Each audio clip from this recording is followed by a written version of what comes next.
High guys, welcome to my channel Kakoli just and কুকে আজকের recipe রাজকীয় স্বাদে ভাপা পিঠা।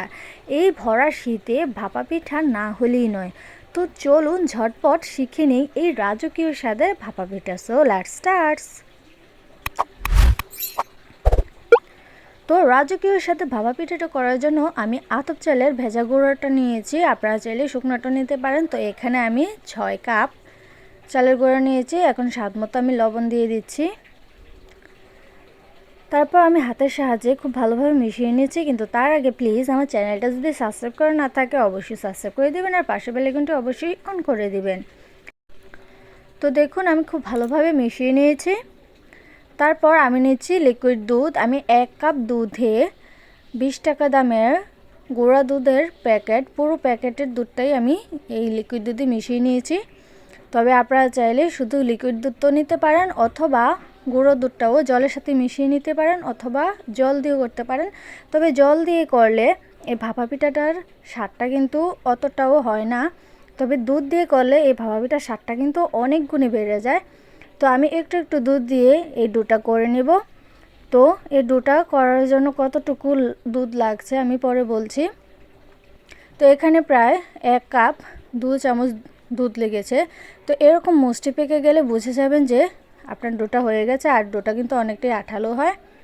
তো এটা রেডি, আমি সাইড করে রাখছি। তো পরে আমি একটি মিক্সিং বোল নিয়ে নিলাম। তো তারপর আমি একটি চালনি নিয়েছি, আপনারা চাইলে এর থেকেও ছোট ছিদ্রযুক্ত চালনি নিতে পারেন। তো তারপর আমি কিছু চালের গুঁড়া দিয়ে দিচ্ছি, দিয়ে এটাকে আমি চেলে নিচ্ছি। তো চালনিটা আপনাদের পছন্দের উপর ডিপেন্ড করে। আপনারা যদি ছোটো দানার ভাপা পিঠে খেতে চান তাহলে ছোটো ছিদ্রযুক্ত চালনি নেবেন। তো দেখুন আমি এভাবে চেলে নিচ্ছি, কতটা ছোটো ছোটো মিহিদানা হচ্ছে। তো এভাবে আমি সবটা চালের গুঁড়া চেলে নিয়েছি। ওই বাটিটা ধরে নিই, তো আমি এই বাটিটা নিয়ে নিয়েছি। তো দেখুন কতটা ঝরঝরে হয়েছে। তো এখন পিঠেটা করার জন্য আমি কিছু কাঠবাদাম নিয়েছি, অনেকে এটা আমন্ড বাদাম বলে থাকে। তো আমি নিয়েছি কিছু নারিকেল আর নিয়েছি খেজুরের গুড়। এই পিঠেটা কিন্তু খেজুরের গুড় না হলেই নয়। খেজুরের গুড়টা দিয়ে এই পিঠার স্বাদটা কিন্তু অনেক গুণে বেড়ে যায়। আর নিয়েছি পিঠেটা করার জন্য একটি ছাঁচ, বা অনেকে বলে থাকে বাটি। তো আমি গ্রেট করে রেখেছিলাম নারকেলগুলো, এটা দিয়ে দিচ্ছি। আপনারা আপনাদের স্বাদ অনুযায়ী বাড়িয়ে কমিয়েও দিতে পারেন। তারপর দিয়ে দিচ্ছি কিছু গুড়, মিষ্টিটা যে যেমন পছন্দ করেন সেই অনুযায়ী গুড়টা দিয়ে দিবেন। তারপর আমি দিয়েছি বাদামটা, কাঠবাদামটা ছিটিয়ে দিচ্ছি। বাদামটাকেও আমি গ্রেট করে রেখেছিলাম। তো তারপর উপর থেকে আমি কিছু চালের গুঁড়া দিয়ে দিচ্ছি, দিয়ে হালকা হাতে আমি জাস্ট একটা ফ্রেশ লাইন করে নিচ্ছি। এই পিঠেটা কিন্তু চাপাচাপি করা যাবে না, এতে করে ভাপটা ঠিকমতো পড়বে না আর পিঠেটাও হবে না। তো তারপর উপর থেকে কিছু গ্রেট করা নারকেল আমি দিয়ে দিচ্ছি, এতে করে পিঠেটা দেখতেও ভালো লাগবে, খেতেও ভালো লাগবে, আর এই পিঠের স্মেলটা কিন্তু দারুণ আসে। তারপর আমি একটি সুতি পাতলা কাপড় নিয়েছি, এটাকে খুব ভালোভাবে ধুয়ে খুব ভালোভাবে নিংড়ে নিতে হবে।